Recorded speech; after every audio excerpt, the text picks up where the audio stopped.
Cerita berawal dari sebuah keluarga kaya raya yang bernama Tuan Chan yang sedang merayakan ulang tahunnya yang ke-100. Ia memiliki 2 orang anak lelaki. Tapi sayangnya kedua anaknya itu sama sekali tidak berguna. Tuan Ha anak pertama adalah seorang penjudi yang memiliki seorang istri yang baik hati, sedangkan anak keduanya adalah seorang idiot yang memiliki seorang istri yang jahat. Ia selalu ingin mencelakakan bapak mertuanya untuk mendapatkan harta warisan keluarganya itu.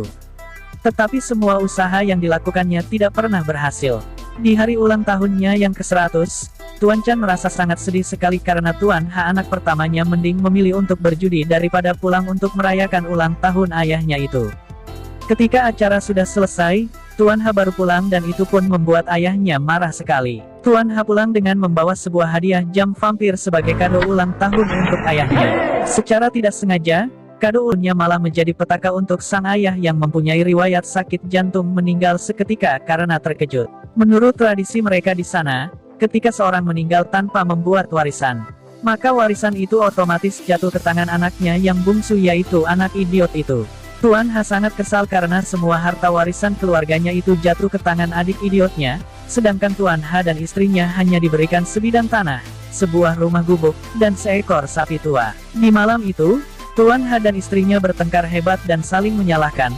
Lalu Tuan Ha pun merasa bersalah dan meminta maaf kepada istrinya. Ia pun berjanji kepada istrinya untuk tidak berjudi lagi dan akan merubah semua sifat buruknya itu. Karena mereka tidak punya uang beli makanan, istrinya pun menyuruh suaminya memotong sapi tua itu. Alangkah terkejutnya mereka ternyata sapi itu dapat berbicara. Sapi pun bercerita. Alasan kenapa dia dapat berbicara dikarenakan memakan rumput di tanah itu. Lalu mereka pun beranggapan kalau tanah itu adalah tanah ajaib. Kemudian malam itu, mereka pun berinisiatif menanam beraneka buah dan sayur di situ. Benar saja dalam waktu semalam, semua sayur dan buah yang mereka tanam telah tumbuh menjadi sayur dan buah yang berukuran raksasa. Mereka pun menjual sayur dan buah itu ke seluruh tempat. Since beralih ke rumah Panglima Wu. Panglima Wu adalah orang jahat yang berhati kejam yang memiliki ambisi untuk mendapatkan tahta kekaisaran. Di sampingnya itu, ada seorang penyihir bermuka Scorpion yang selalu siap membantunya untuk melakukan apa saja yang ia suruh. Berita tentang sayur dan buah yang berukuran raksasa sudah tersebar dan diketahui juga oleh Panglima Wu. Panglima Wu berpikir tanah yang bisa menghasilkan buah dan sayur raksasa itu pasti adalah tanah ajaib. Ia pun berencana untuk merampas tanah milik Tuan Ha jadi miliknya. Since beralih ke rumah Tuan Ha, berita buah dan sayur raksasa itu juga terdengar di telinga adik idiot dan istrinya itu. Mereka pun datang ke tempat mereka untuk mencoba tanah tersebut, tetapi mereka berhasil dipergoki oleh Tuan Ha dan istrinya. Lalu Tuan Ha dan istrinya menemukan sebuah gelang palsu yang ditinggali oleh istri adik idiotnya itu. Tak disangka gelang yang palsu berubah seketika menjadi gelang bermutiara setelah dilempar ke tanah tersebut. Ketika itu, Tuan Ha dan istrinya punya akal untuk menanamkan koin ke dalam tanah itu. Siapa tahu akan tumbuh koin juga di situ. Ternyata mereka benar, seketika itu juga tumbuh pohon koin dan di dekat pohon itu mereka menemukan gelang mutiara berbiji 10 itu. Lalu mereka pun beranggapan gelang itu adalah gelang ajaib yang bisa mengabulkan semua permintaan.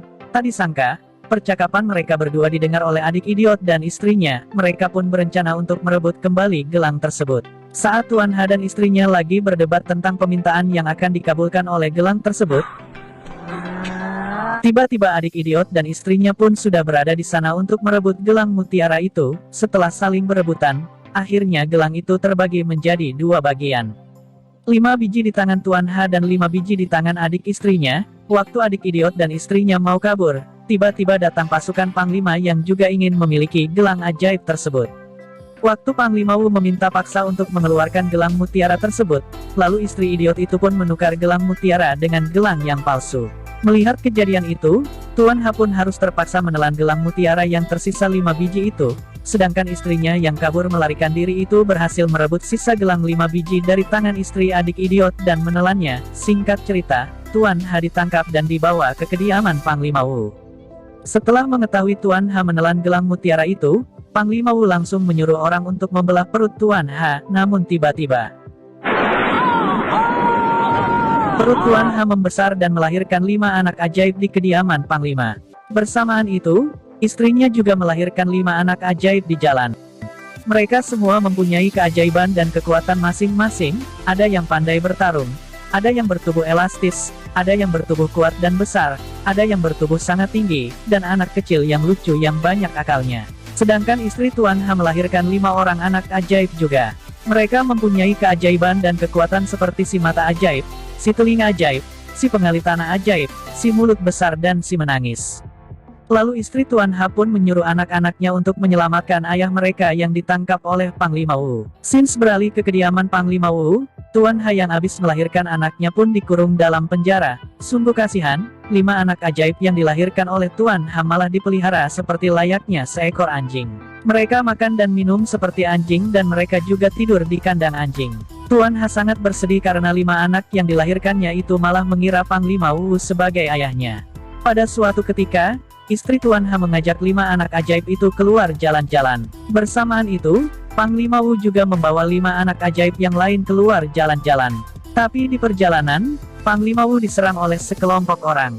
Orang itu mau membalas dendam untuk abangnya yang pernah dibunuh oleh Panglima Wu. Lalu 5 anak ajaibnya pun menolong Panglima Wu dan berhasil mengalahkan penyerang itu. Karena situasi yang kacau itu akhirnya membuat 5 anak ajaib itu terpisah dengan ibunya. Waktu mereka lagi saling mencari satu sama lain, ibunya tidak sengaja bertemu dengan salah satu anak ajaib yang dilahirkan oleh suaminya itu. Karena anak ajaib ini lagi menangis, ibunya pun memberikan balon kepada anak ajaib itu. Tak lama kemudian, takdir pun mempertemukan ke-10 anak ajaib tersebut. Mereka pun terjadi kecekcokan dan salah paham antara satu sama yang lain. Mereka pun saling bertanding untuk mempertunjukkan kekuatan siapa yang paling hebat. 2 anak ajaib yang dilahirkan oleh Tuan Ha berhasil diculik oleh mereka berlima. Setelah mengetahuinya, ibunya sangat marah dan menghukum mereka. Lalu ibunya pun memberikan makan kepada 2 anak ajaib itu dan mengajari mereka sopan santun.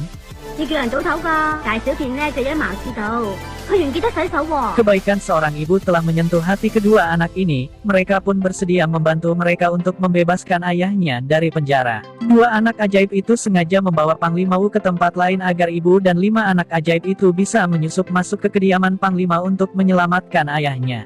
Tapi sayangnya mereka ketahuan oleh penyihir itu dan mereka pun ketangkap.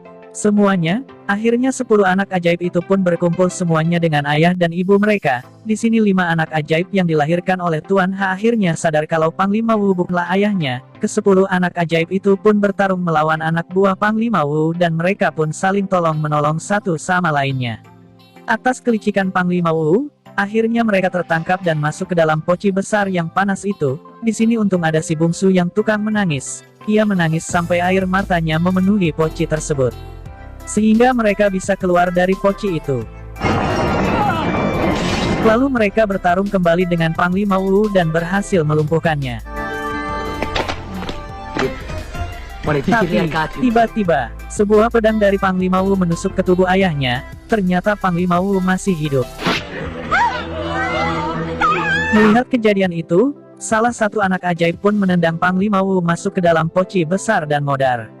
Akhirnya Tuan Ha pun meninggal setelah memberi pesan kepada anak-anaknya. 10 anak itu pun berencana untuk menyelamatkan ayahnya dengan merubah mereka ke bentuk semula menjadi gelang mutiara untuk ditelan oleh ayahnya. Setelah menelannya, Tuan Ha berhasil hidup kembali dan siap-siap untuk melahirkan 10 anak ajaib lagi. Dan film pun berakhir.